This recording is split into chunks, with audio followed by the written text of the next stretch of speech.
I'm here in a town called Pisa.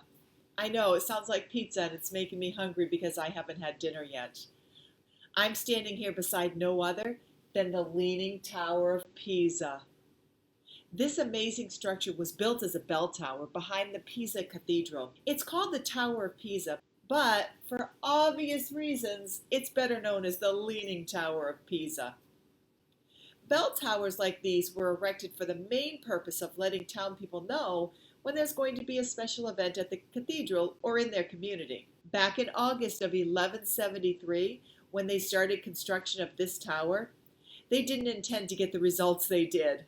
However, when they got to the second floor, the workers realized that this structure was starting to sink into the ground because the tower was being built on a really soft surface. In fact, in Greek, Pisa means marshy land, and this whole land used to be a marshy swamp. So you can imagine when the weight started collecting on the surface of the ground, it started sinking in on one side. Well, that didn't stop the construction of this tower. Construction workers over the next 200 years continued working on this tower, trying to figure out how they can complete it without it falling over. And finally, in 1372, some 200 years later, they completed the project by adding the bell tower to the very top. And the bell tower consists of 7 bells, one for each note of the musical major scale. So, for 800 years following the completion of the tower, it continued to lean at the rate of 1 to 2 millimeters a year. Now, 1 to 2 millimeters a year isn't much, but when that stretches over hundreds of years, this is what happened. It wasn't until 2008 when it was announced that the tower had finally stopped moving for the first time in history. However, with all the efforts to straighten this tower out, it still remains tilted at about 16 feet perpendicular. Now, interestingly enough, despite the problems and instability with this tower, it has withstood the test of time, making it through a war and many natural disasters, including 4 earthquakes. But guess what? It's still standing. Here's some fun facts. In one attempt to fix the lean of the tower by adding more layers, they messed up its gravity center, and instead of fixing the problem, the tower began to lean south instead of north.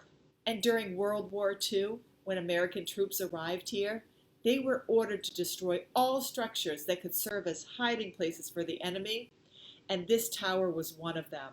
Luckily, a retreat took place just after the orders came out. Others say soldiers just didn't have the heart to tear it down. But guess what? It's still standing. Some say it's miraculous. Although this tower was closed to the public for several years because of its instability, it's now open again. So, to get to the top of this leaning tower, you have to walk 294 steps up a spiral staircase to the bells.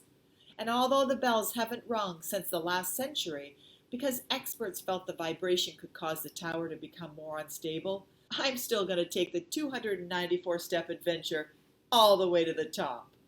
They say you can see forever. I'm going to give you one more super cool fact before I head to the top. In a scene from the 1983 Superman movie, Superman tries to straighten the Leaning Tower of Pisa. I haven't seen the movie myself, so I don't know if he had success in straightening the tower. But considering it's still leaning, I'd say not even Superman could straighten this tower. All right, I'm going to do it.